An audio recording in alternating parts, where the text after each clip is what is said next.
The headlines tonight. Planet Pong, alien orb reeks of garlic. Gaga's gig, a galactic flop. And Earth's near miss, Staffordshire saved by a whisker. Plus, coming up, we ask, is the flying pineapple the new bicycle? Amazonian experts say yes. Those are the headlines. Chew 'em up and spit 'em out. Mine. Newsbang. No need for embellishment. Truth is stranger than fiction. Audacious.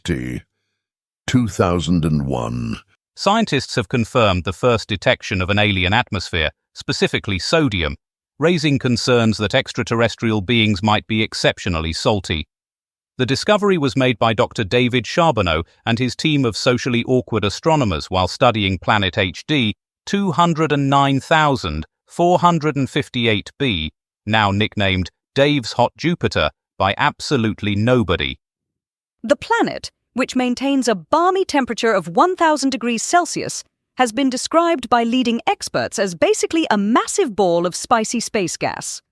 Dr. Martha Winterbottom, chief of gaseous observations at MIT, remarked, "It's just like Earth's atmosphere, except it would instantly vaporize your face." Local conspiracy theorist Keith Wobble claims the sodium discovery proves aliens are secretly seasoning our planet for consumption. First, they detect sodium. Next thing you know, they'll find pepper. And then we're all just cosmic scrambled eggs waiting to be eaten. Meanwhile, the scientific community has dismissed such claims as absolute bollocks and continues to study the planet's atmosphere using what they describe as a really big telescope with some fancy mirrors and stuff. 2009. Lady Gaga's Monster Ball tour has unleashed unprecedented havoc across the globe. Reports indicate over 200 venues have been devastated by what witnesses describe as a pop electro-opera apocalypse, leaving millions traumatized by excessive use of geometric clothing and aggressive choreography. Emergency services were called to multiple locations after audience members reported severe cases of jazz hands and spontaneous outfit changes. One victim, Derek Mumble of Winnipeg, claims he entered the arena wearing sensible slacks and left in a titanium bodysuit with built-in disco balls. The tour, which grossed enough money to buy Venezuela, featured elaborate sets including a full-scale replica of New York City made entirely from raw meat and sequins. Health and safety officials expressed concern when Lady Gaga appeared to eat part of the Empire State Building during the finale. Medical professionals are warning of a new condition dubbed chronic Gaga Syndrome, where victims involuntarily screech "rah, rah, ah, ah, ah" in business meetings and formal dinners. The World Health Organization has classified the tour as a Class A entertainment hazard, citing dangerous levels of theatrical excess. 1944. Britain's largest non-nuclear explosion has been declared an unqualified success by military historians. The RAF Ford Underground Depot in Staffordshire disappeared into a 400-foot hole after someone allegedly lit a cigarette near 4,000 tons of high explosives. Local resident Derek Spanner described the blast as a bit loud, adding that his house had been thrown 3 miles into the air and landed in a different postal district. "I was making a cup of tea when suddenly I found myself having afternoon drinks in Wales." The explosion, which could be heard as far away as Scotland, was initially mistaken for the sound of someone dropping their keys in Glasgow. Military experts praised the thoroughness of the detonation, noting that if you're going to blow something up, you might as well do it properly. The crater, now a tourist attraction, continues to expand yearly as souvenir hunters chip away at its edges.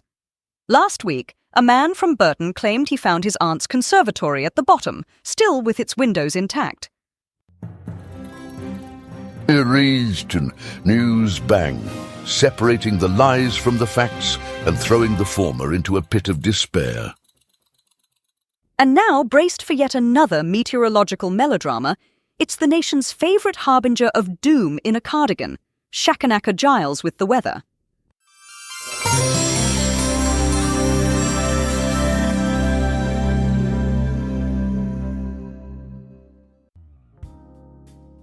Right then, looking rather grim in the southeast tomorrow, with winds reaching speeds that would make even the great storm of 1703 blush, though thankfully not quite enough to topple any lighthouses this time.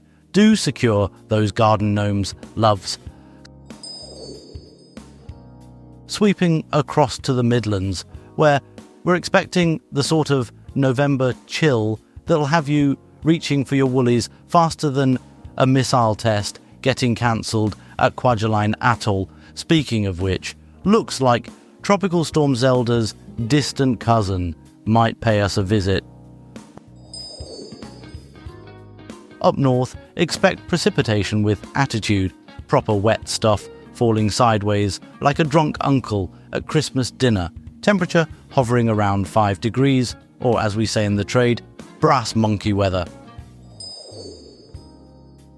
In summary then, windy with a chance of flying gnomes, chilly enough to freeze your teacups, and wet enough to make a fish uncomfortable. And that's all the weather.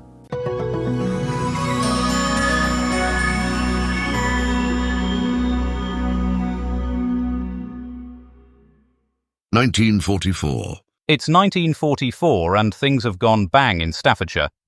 RAF Fuld, a place where they store more explosives than a Guy Fawkes convention, has just had a bit of a mishap. We're talking a kaboom so big it rearranged the local landscape and gave the nearby sheep a new hairstyle. We go live now to our man on the edge of the crater, Brian Bastable, who's dodging flying debris and trying to find his eyebrows. Brian, what in Winston Churchill's name happened? Martin, it's like Armageddon's had a car boot sale in Staffordshire. RAF Fuld has gone from ammunition depot to lunar landscape faster than you can say tally-ho. The blast was so big, I swear I saw a cow fly past wearing a parachute. Either that or my eyesight's gone a bit wonky. I'm standing, or rather clinging precariously, to the edge of a crater so deep you could lose a double-decker bus in it. Those poor Italian POWs, Martin, they've gone from pasta makers to projectiles. I just saw one chap embedded in the church steeple. He's lucky, really. The vicar's been complaining about the lack of gargoyles. The mushroom cloud, Martin, it's spectacular. It's like a giant cauliflower with a bad attitude, redecorating the countryside in a rather fetching shade of post-apocalyptic grey. This is Brian Bastable, Newsbang, signing off from a place where the air is thick with dust, debris, and the faint whiff of roasted Italian. 1835. A grim anniversary today, as we look back to 1835, when James Pratt and John Smith became the last men executed in England for sodomy. Their case, fueled by keyhole testimony and moral panic, exposed class divides and sparked a media frenzy. It later catalyzed legal reforms and LGBTQ+ activism. For more, Ken Schitt reports. From the bowels of history comes a tale that'll make your guts churn and your blood boil. 1835. London, 2 working-class men were strung up like Christmas decorations because some landlord peeping Tom got his jollies watching through a keyhole. James Pratt and John Smith, remember those names because they were the last poor bastards to swing from the gallows for the crime of loving each other. A crime that wasn't even a crime, just a load of Victorian pearl-clutching horseshit wrapped in a bow of moral superiority. Their landlord, William Bonnell, a first-class creeper if ever there was one, spent his time with his eyeball pressed against a keyhole like some discount peeping Tom. His testimony, delivered with the smug satisfaction of a cat that got the cream, sealed their fate. The newspapers had a field day whipping the public into a frenzy like sharks in a feeding pool. But let me tell you something. This wasn't justice. This was murder dressed up in a powdered wig and fancy words. It took another 26 years before they stopped killing people for this particular crime.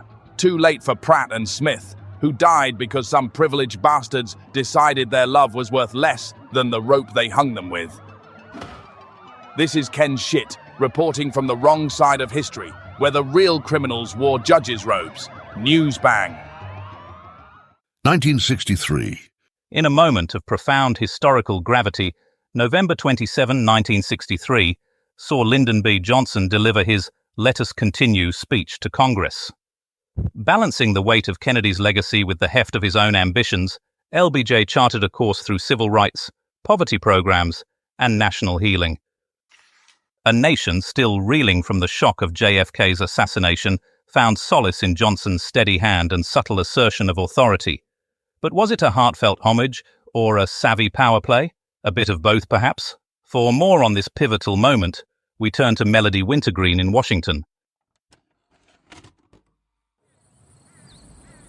Washington, D.C., 1963. Melody Wintergreen here, in the hallowed halls of Congress, where the air is thick with grief, anticipation, and the unmistakable scent of ambition. Just 5 days after the assassination of President Kennedy, Lyndon B. Johnson is stepping up to the microphone. He's got big shoes to fill, a nation to console, and a legacy to build. No pressure, right? Let us continue, he booms, his voice echoing through the chamber. He's invoking Kennedy's memory, promising to carry the torch, to finish the work. It's a powerful moment, a blend of grief and determination, a promise to heal a wounded nation. He speaks of civil rights, of poverty, of a great society. It's a bold vision, a grand promise, a Kennedy-esque dream with a Texan twist. The civil rights leaders are cheering, the politicians are nodding, and the nation is listening, desperate for hope in this dark hour. But beneath the surface, something else is happening. LBJ isn't just honoring Kennedy, he's establishing his own authority. He's taking charge, making it clear that he is the president now. It's a subtle power play, a masterful performance, a political tightrope walk between grief and ambition. As Johnson concludes his speech, a new chapter in American history begins. The torch has been passed, the future is uncertain, and the weight of a nation rests on the shoulders of this Texan titan. This is Melody Wintergreen, Newsbang. From the Capitol, where history is being written, one carefully chosen word at a time. Eddie's Newsbang. News you can use to defend against the tooth and claw of misinformation. And now, here's Polly Beep, our ever-enthusiastic navigator of chaos on the roads and rails, with the latest transport turmoil both at home and abroad. Polly? Good evening, road warriors. Breaking news from our time-travelling traffic desk. If you're planning to take the express train between Moscow and St. Petersburg tonight, you might want to reconsider your route choices. We're getting reports of what appears to be more than your average signal failure near Bologoy. The 9:34 p.m. Nevsky Express has experienced what we're calling a rather explosive delay. 13 carriages of commuters are currently experiencing severe turbulence on the ground. Emergency services are en route, though they're facing delays due to what appears to be a mass exodus of briefcase-wielding businessmen walking along the A10. And a quick warning to any forensic investigators planning to visit the scene tomorrow, you might want to pack a blast-proof umbrella. Just saying. Meanwhile, back in Britain, the M25's orbital car park is experiencing its usual Wednesday evening meditation session. Traffic's backed up from Junction 14 to absolutely everywhere else. The A1 north of Newcastle has come to a complete standstill after a lorry carrying Russian dolls shed its load. Police report the incident is bigger than it initially appeared. This is Polly Beep, reminding you to keep calm and carry on commuting. Back to the studio, where I believe Calamity's up next with the science. Here to do, Sisti. 2001. That's right, Polly. It's time to turn to our science correspondent, Calamity Prendeville, a woman so devoted to discovery she once tried to carbon date her own lunch. Over to you, Calamity.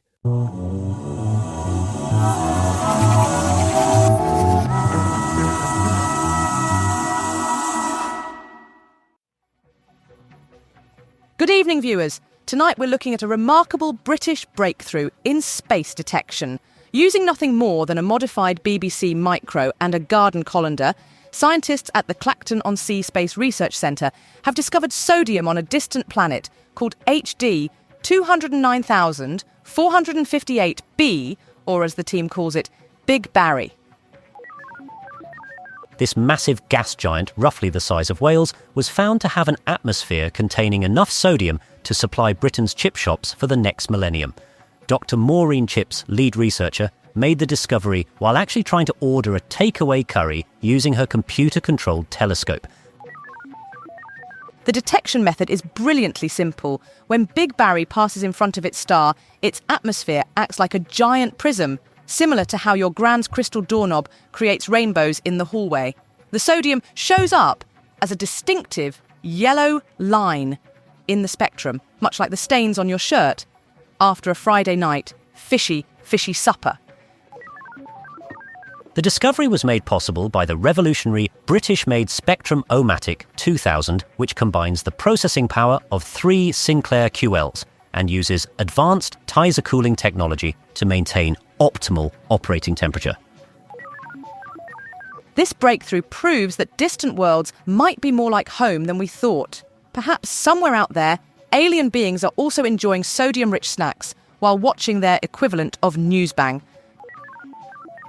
Back to you in the studio, and remember, space. It's not just endless vacuum, it's full of condiments.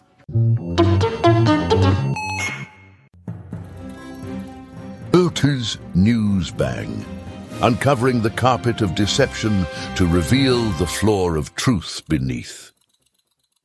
And it, 2009.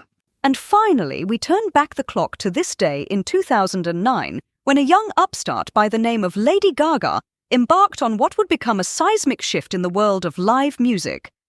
Her Monster Ball tour, a so-called pop electro-opera, grossed an eye-watering $2.27 million over 200 shows, leaving both critics and fans slack-jawed in its wake. Combining theatrical storytelling, live vocals, and stage productions so elaborate they might have required their own postcode, the tour redefined what a concert could be. And to tell us more about this glittering chapter in music history, here's Smithsonia Moss with the story. Now, at this point of the evening, we welcome listeners on FM who've just joined us.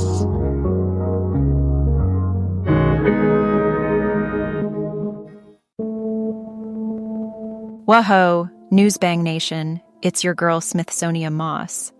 And I'm here to dish out the dirt on the most iconic concert tour of the century. Lady Gaga's Monster Ball tour, baby. This shit was like a wild ride on a unicorn's back. And I'm not just talking about Gaga's hair. So it all went down in 2009 when Gaga decided to embark on her debut headlining tour. And, honey, she did not come to play. The Monster Ball tour was like a theatrical extravaganza on steroids, featuring a hollowed-out TV frame, a green car that doubled as a piano, and a subway car set that made you feel like you were riding the rails with Gaga herself. But what really set this tour apart was its emphasis on live vocals. Yeah, you heard that right, folks. No lip-syncing for this little monster. Gaga brought the house down with her powerhouse voice, and the crowd went wild. I mean, who needs a backing track when you've got pipes like Gaga's? The tour was like a traveling circus, with Gaga as the ringmaster, and it grossed a whopping $2.27 million across 200 shows worldwide. That's right, folks. This little monster was raking it in, and she wasn't afraid to get a little weird. But the real magic happened when the tour evolved from its original theater version to the arena version. It was like Gaga's artistic growth was on full display, and the production values were off the charts. I mean, who needs a simple stage when you can have a full-on opera? The HBO special, Lady Gaga Presents the Monster Ball Tour at Madison Square Garden, was like the cherry on top of this sundae. It showcased the tour in all its glory and gave us a behind-the-scenes look at Gaga's creative process. And let me tell you, it was like a masterclass in how to slay the game. So, there you have it, folks. The Monster Ball Tour was a game changer, and Gaga's still reigning supreme as the queen of pop. Long live the little monster, and long live the Monster Ball Tour. That's all for now. Stay weird, Newsbang Nation.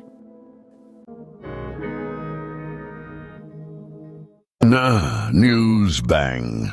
Fact-checking the phantom tales of yesteryear with unerring accuracy. Just time for tomorrow's fish wrappers. What are they whispering, eh? The Times screams, "Ship kisses rock, Australia in a tangle." There's a map there, upside down. The Independent chuckles. Vietnamese emperor declares war on Champa over a bad haircut. Apparently it's a mullet. The Telegraph titters, brainy chaps form science club in London to build a giant robot squirrel. There's a picture of a very large brain in a jar. The Mail moans, oil slick causes ruckus in Australia. Government blames koalas. And the Express explodes. Scientists unite. World leaders tremble. Is it the rise of the planet of the apes? And that's the papers. More ink than sense. Tune in tomorrow when we'll be interviewing a man who claims he can communicate with cabbages. Apparently they're big fans of the monarchy. Good night, and God save the Queen from the cabbages. Tune in next time for more artificially intelligent hilarity. Newsbang is a comedy show written and recorded by AI. All voices impersonated. Nothing here is real. Good night.